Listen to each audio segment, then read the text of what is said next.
So there is a brother from Zimbabwe. His name is Hasta. He has been trending lately because he's doing great and wonderful videos, visiting former witches, interviewing the marine ladies, and doing all that kind of scary content. And people love his content so much that he has been getting 300,000 and 400,000 of views on his videos. So people like his type of content because he's exposing a lot of darkness, a lot of things that happens in the unseen world. So recently he went to a place where he was trying to find out about the Freemasons, and then what happened to him, he ended up in a hospital.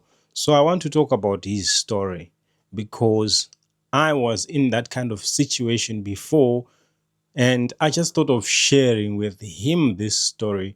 And whoever is watching this video, kindly share this video with him that he may also know what he's dealing with, and that he may also know that he is not the only one who went through what he went through.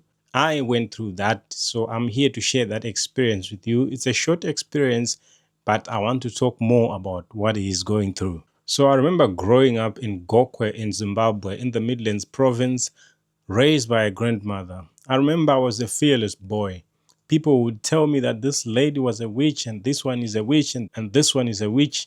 I did not fear anything because it's like I did not believe those things exist. With an African mindset, yes, we knew that, yeah, those things exist, but I believe that they cannot do anything to me because I was fearless. I would approach anyone, even elderly people. But my experience, I was not doing it in front of the camera. I was just approaching people. I was this curious boy. And whenever I'm told a story, I would not let the story go. I would want to hear more of the story. If I cannot get more of the story from the person who is telling me the story, I would even go furthermore to investigate about the story until I find out exactly what's happening or what had happened. So people would tell me that this woman is a witch, this woman is a witch, this woman is a witch. You know how people do in our villages. It's like everybody knows that that person is a witch, that grandma is a witch, or that woman is a witch.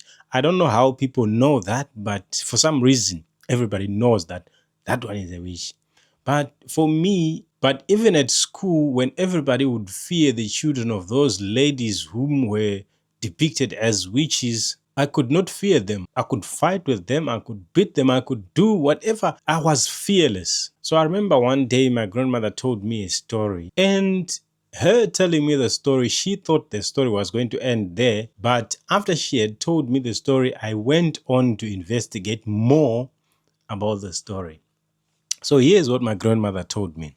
She told me that that lady there, we ran away from that lady because she took our place and she took everything from us, and we ran away from her before you came. So she is a witch. It's like everybody in the area knew that that person was a witch. Nobody would want to go to her house. Even when people are walking past her yard, they would walk around. Nobody, even relatives, nobody would want to visit that. So my grandmother told me that the reason why we are not talking with this woman here is because of this and that and this and that. She told me the entire story. So as she was telling me the story, I wanted to know more. Like, did you confirm that she's a witch? Or it's just people speculating? And then my grandmother just ended the story. You know, grandmothers. She just said, enough of this story. Let's not talk about it anymore. Because she saw that I was interested in listening in this story.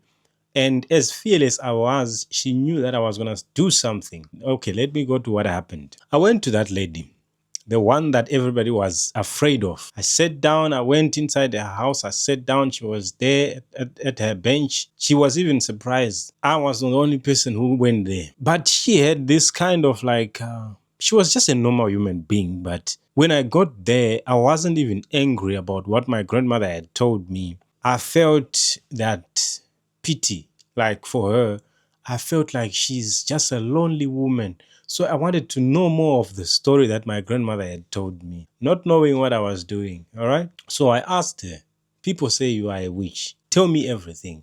Are you a witch? I confronted the lady. Are you a witch? People say you are a witch. Everybody is scared of you. Nobody comes here. Are you a witch? Talk to me about it. No camera, just me and her in her home. I was sitting on those benches that you find in the huts, in the kitchens of the rural areas. So I was sitting on the bench and she was sitting on the floor close to the, those rural stoves. So she's telling me this while she's preparing for me something to eat. And I even actually ate what she prepared for me. So I was actually feeling pity for her, and we're like, so she started also narrating the story. She said, okay, your grandmother, this, your grandmother. I'm not going to tell you all the story because this story involves family, right? Because some of the details in this story may be heard by my family members and they will know exactly what I'm talking about. So let's not talk about the rest of the thing, right? So I asked the lady, are you a witch? She spoke to me now. She's explaining to me, no, I'm not a witch, this and that. She told me everything about the story. And then she said she was not a witch. And then I was convinced that she wasn't a witch. Then I left her house, went back home, and then after some time, I traveled to the city. And I remember very well, I was with my young brother. We got hit. Spiritually, we got hit. I was watching the video of Hasta. That's why I'm talking about this story. Because Hasta, if you look at his video, he was not able to walk. What had happened to him? I will explain to you what happened to him. But he could not walk. He just felt a headache. I don't know if he felt pain in his joints or pain on his knees or elsewhere in his joints. But that's what I felt with my young brother. I am telling you, we got hit so bad. When you talk about witchcraft, you're never going to skip me and say witchcraft does not exist. When you come to me, the debate ends. The debate ends there because what I saw there was mysterious, right? We were staying with the guy that we were working with, right? Me and my young brother, we were working for that guy and we got hit. We cooked pap and we ate. That same moment, our stomachs were running and we went to the toilet. And at this time, it felt like something was in our stomachs, both of us. And we said, no, this one, we're not going to flush it from the toilet. We want to see what's coming out. So we had to go to, there was a bush close to where we were staying.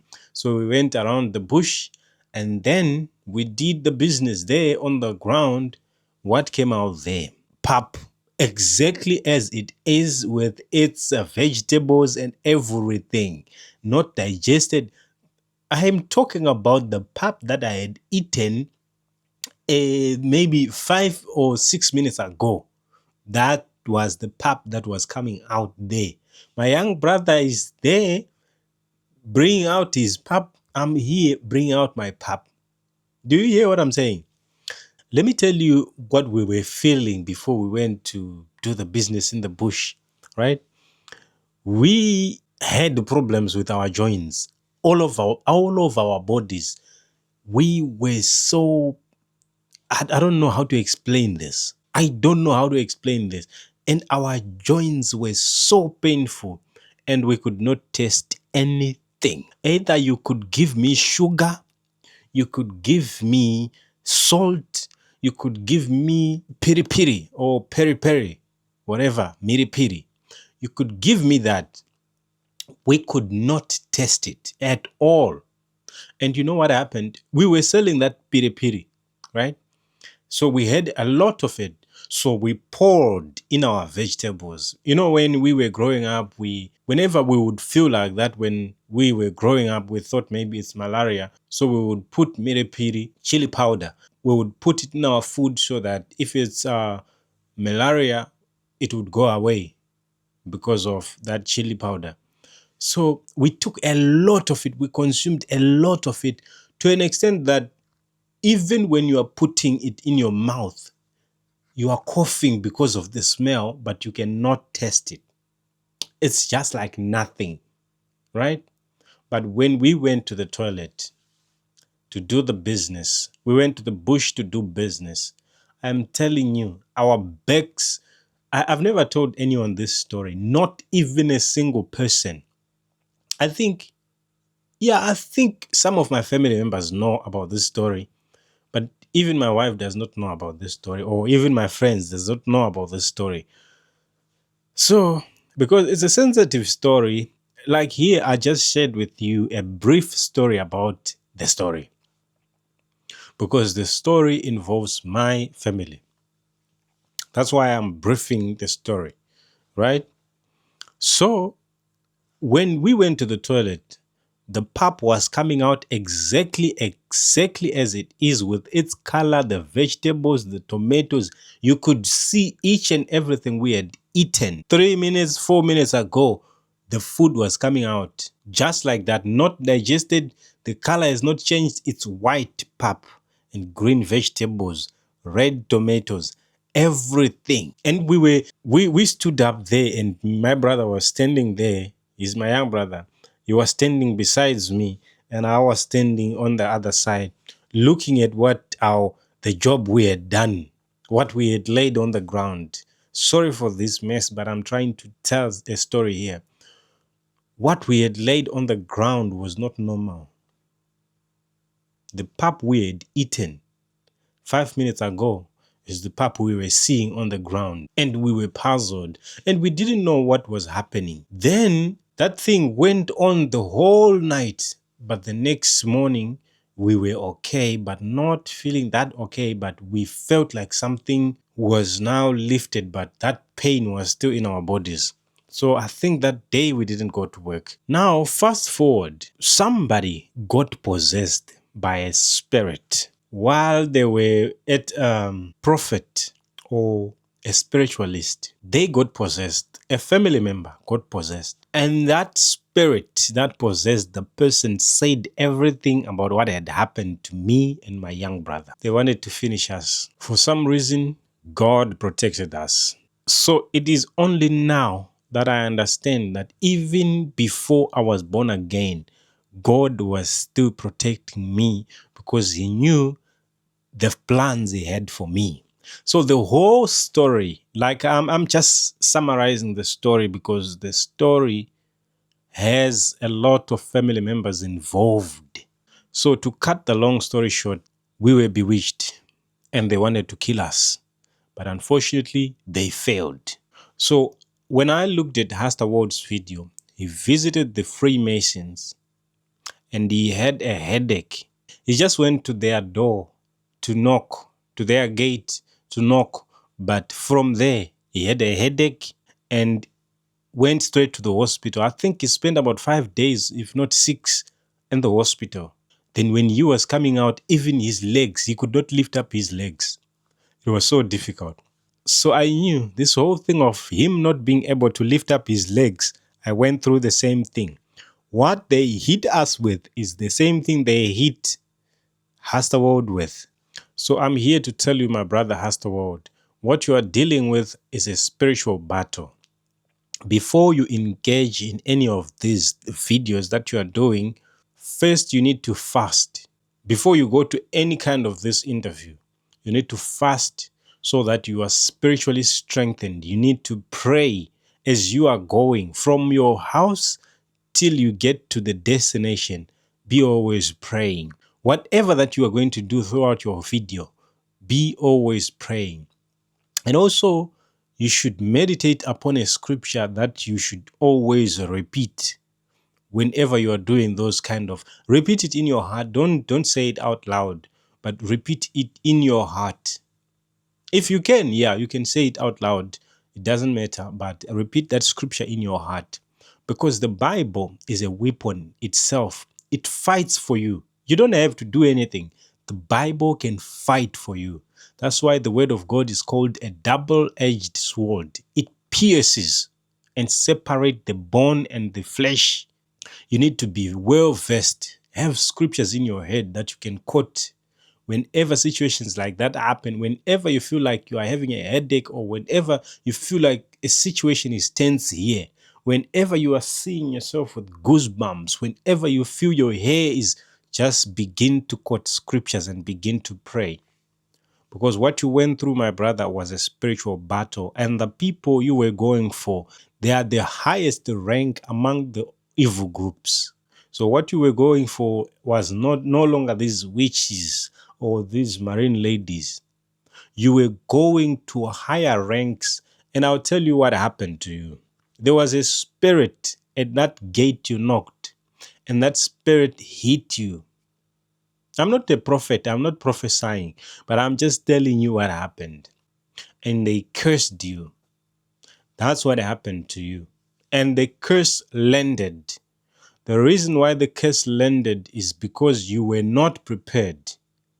It's not that because you are not powerful, you are not spiritually strong. No. When you are going for a battle, you need to be prepared. That's why the Bible says, put on the full armor. Put on the full armor. Why? Which means sometimes you may not have the full armor, then you are going for a battle. And whenever they throw darts and arrows and bullets at you, those bullets will land right in your flesh. But when you put on the full armor, nothing will penetrate through that full armor, through that breastplate of righteousness. Get the sword, the Bible, and go do your videos. I'm not discouraging you to do your videos. The Bible actually says we should expose every evil. But before you do that, you need to pray. You need to fast before you do that. If you know that the mission you are on is a deadly and dangerous and scary mission, you need to pray.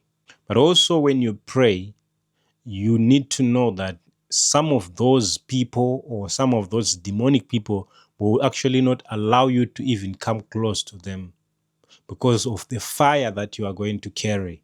So if any of you who are watching this video, please forward it to Hasta and tell him to watch this video.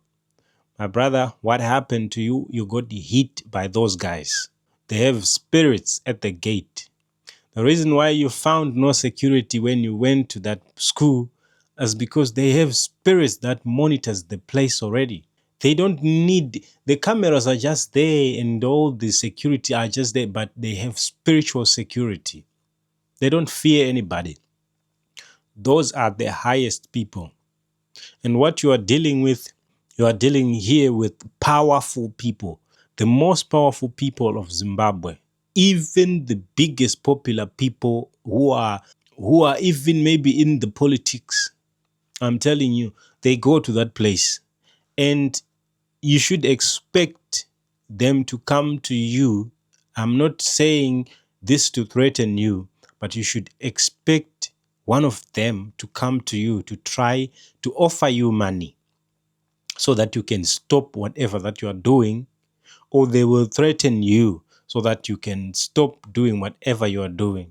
But whenever that happens, do not conform, do not bow down to them, do not accept their offers. They will silence you. There was a boy in Zimbabwe who was doing content and he was silenced. He's not on the charts, and not everybody and nobody knows what happened to that boy, but people can be silenced by the unseen group of people that are powerful.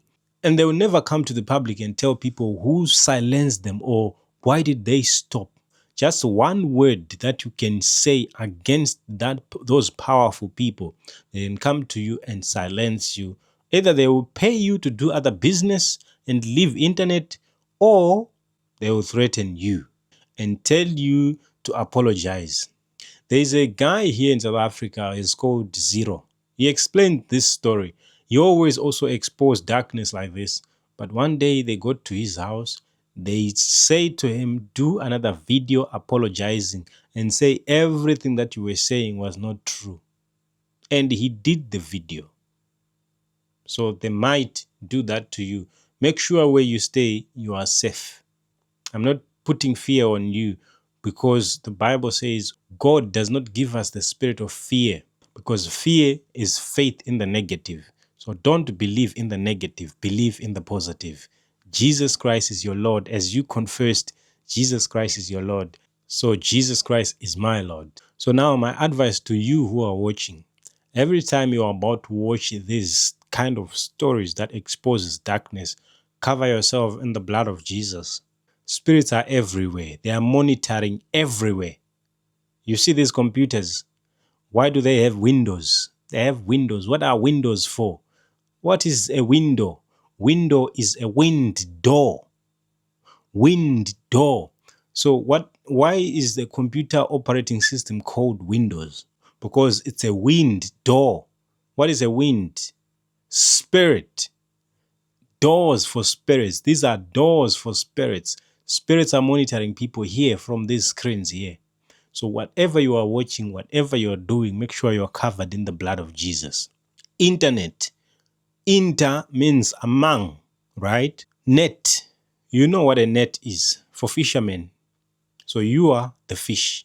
www. World Wide Web. What is it? World Wide Web. In Shona, they call it Dandemtande. What does it Dandemtande do? A spider set up that web to catch its prey. And when it catches, it kills whatever that is trapped on its web. So here, whenever you are going on a website, cover yourself in the blood of Jesus. Website, www. World Wide Web. Internet. It's an international net. Internet itself is not evil, but it's like the net itself is not really dangerous to the fish. But when they are lured, when they are curious to know what is on that hook, when they are curious to want to see or to want to eat the pap that was thrown inside a net, that's when they get caught. So when you are here by the web, make sure whatever you are watching is glorifying God and it has you covered. So if you are not subscribed, please consider subscribing. On my channel, I also do expose this kind of wickedness. I expose false prophets. I expose how they operate. I expose witches. There is more to come. I'm just waiting for many of you to come. There is more of my untold stories, especially about these witchcraft experiences and these demonic experiences. Everything about this, we are going to do it the godly way. Exposing darkness. Take no part in darkness, but expose it. So ladies and gentlemen, thank you so much. Peter Mutarani signing out.